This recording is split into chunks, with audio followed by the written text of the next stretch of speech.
ঠান্ডা জনিত রোগ বিভিন্ন ধরনের হতে পারে, তা সে যে ধরনেরই হোক না কেন। আপনি যদি ঠান্ডা জাতীয় কোনো রোগে ভুগে থাকেন তাহলে আজকের ভিডিওটি একদমই এড়িয়ে যাবেন না।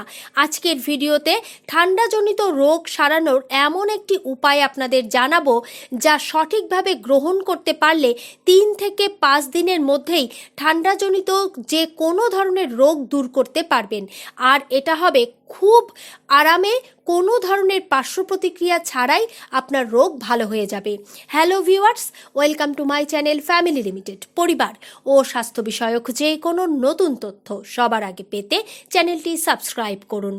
যারা ঠান্ডাজনিত রোগ যেমন কাশি, গলা ব্যথা অথবা খুসখুসে কাশি, বুকে জমাট বাঁধা কফ, শ্বাসকষ্ট ইত্যাদি রোগে ভুগছেন, তারা হয়তো বিভিন্ন ধরনের ঔষধ বা ভেষজ সেবন করেও এই রোগটি একেবারে দূর করতে পারছেন না। সারা রাত কাশির জন্য কখনো কখনো ঘুমাতেও পারেন না।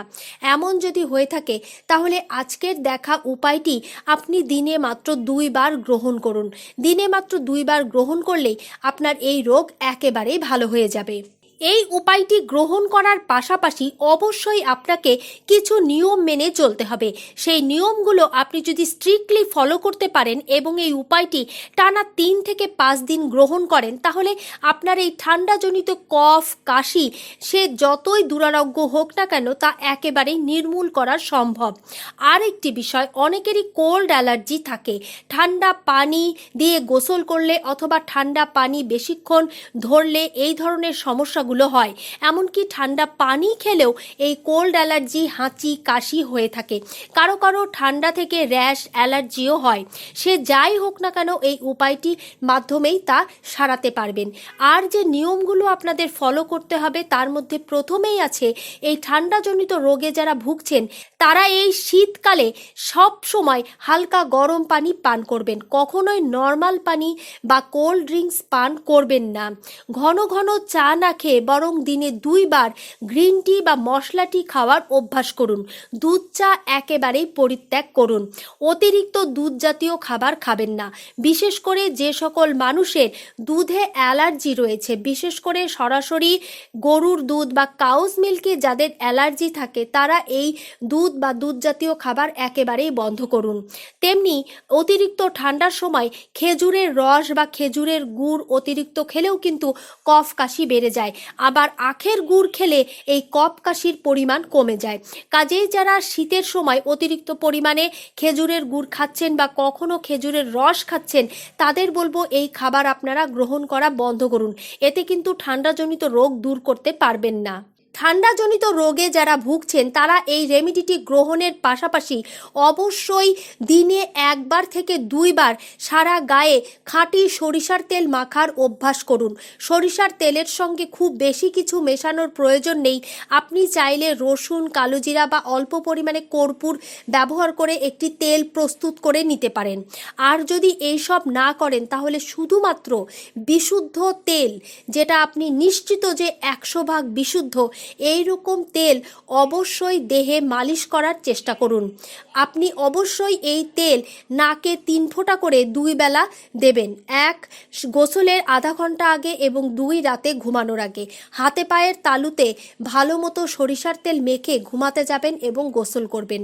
সারা দেহে তেল মেখে যদি আপনি গোসল করেন হালকা গরম পানি দিয়ে, তাহলে আপনার এই রোগ খুব দ্রুত দূর হয়ে যাবে এবং আপনি একেবারেই সুস্থ হয়ে যাবেন।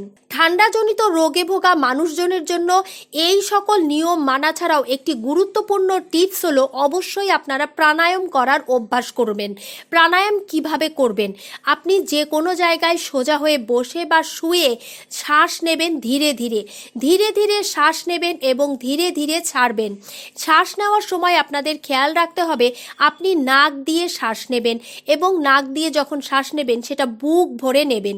1 থেকে 15 গুনতে গুনতে ধীরে ধীরে নাক দিয়ে শ্বাস নিয়ে বুকে এই দম আটকে রাখবেন অন্ততপক্ষে 30 সেকেন্ড এবং তারপরে ধীরে ধীরে 1 থেকে 10 গুনতে গুনতে মুখ দিয়ে এই শ্বাসটা ছেড়ে দেবেন।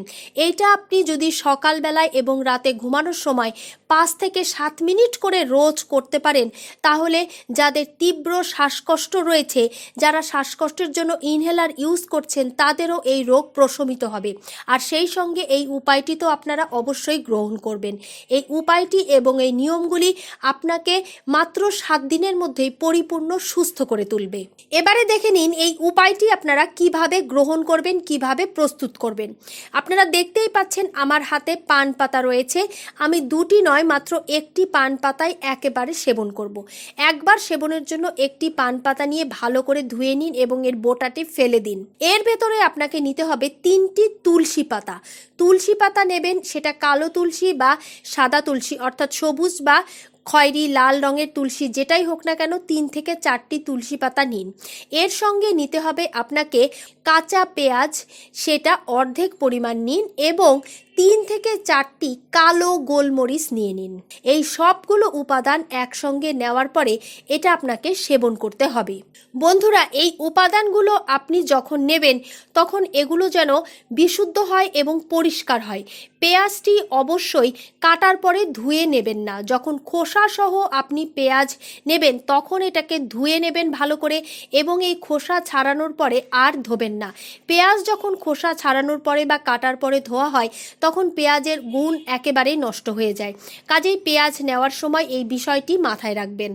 পান পাতা জ্বর, পেটের রোগ, ঠান্ডাজনিত রোগ যেমন দূর করে, তেমনি শারীরিক যে কোনো ধরনের ব্যথাও দূর করতে পারে। এছাড়া মানুষের দুর্বল শরীরকে অনেক বেশি শক্তিশালী করে তুলতে পারে এই পাতা। পান পাতা যারা খাবেন তাদের বুকের জমাট বাঁধা কফ তরল হয়ে বের হয়ে যাবে। যারা নিয়মিত পান খান তারা হয়তো অনেক রকম মশলা বা চুন জর্দা সহ পান খেয়ে থাকেন, কিন্তু ঠান্ডাজনিত রোগ দূর করতে আপনাকে পান পাতা এই উপাদানগুলোর সঙ্গেই খেতে হবে। তেমনি তুলসী পাতা যখন আপনি সেবন করবেন তখন এমনিতেই আপনার ঠান্ডা কফ কাশি দূর হয়ে যাবে, কিন্তু যখন আপনি এই উপায়টি এই উপাদানগুলো একসঙ্গে মিশিয়ে গ্রহণ করবেন তার ইম্প্যাক্টটি আপনার দেহে অবশ্যই আলাদা রকমই পড়বে।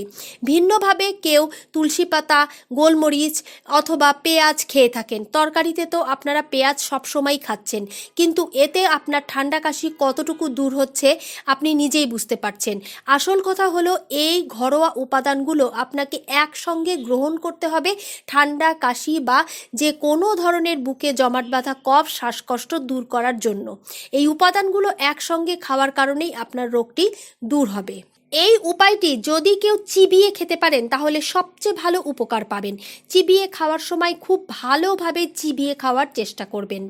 আর যদি কেউ চিবিয়ে খেতে না চান তাহলে হামানদিস্তা দিয়ে বা যে কোনো উপায়ে এটি ছেঁচে খাবেন, তবে এটি রস করে খেলে চলবে না। এর প্রতিটি উপাদান কণা আপনাকে খেতে হবে, অর্থাৎ সম্পূর্ণ দ্রব্যটি আপনাকে গ্রহণ করতে হবে।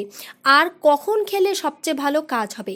সকালবেলায় ঘুম থেকে উঠে বাসি পেটে হালকা গরম পানি পর্যাপ্ত পরিমাণে পান করার 40 মিনিট পরে এই উপায়টি গ্রহণ করুন। আর এই উপায় গ্রহণ করার 1 ঘন্টার মধ্যে অন্য কোনো খাবার আপনি খাবেন না। এই হলো আপনার সকালবেলায় খাওয়ার নিয়ম। আর রাতে যখন গ্রহণ করবেন তখনও রাতের খাবারের 1 ঘন্টা পূর্বে অথবা 1 ঘন্টা পরে গ্রহণ করুন। এই উপায়টি যখনই আপনি গ্রহণ করবেন তখন হালকা গরম পানি 1 গ্লাস পান করে নেবেন। তাহলে এই উপায়টি খুব দ্রুত আপনার দেহে কাজ করতে শুরু করবে। ধন্যবাদ, ভালো থাকবেন, সুস্থ থাকবেন।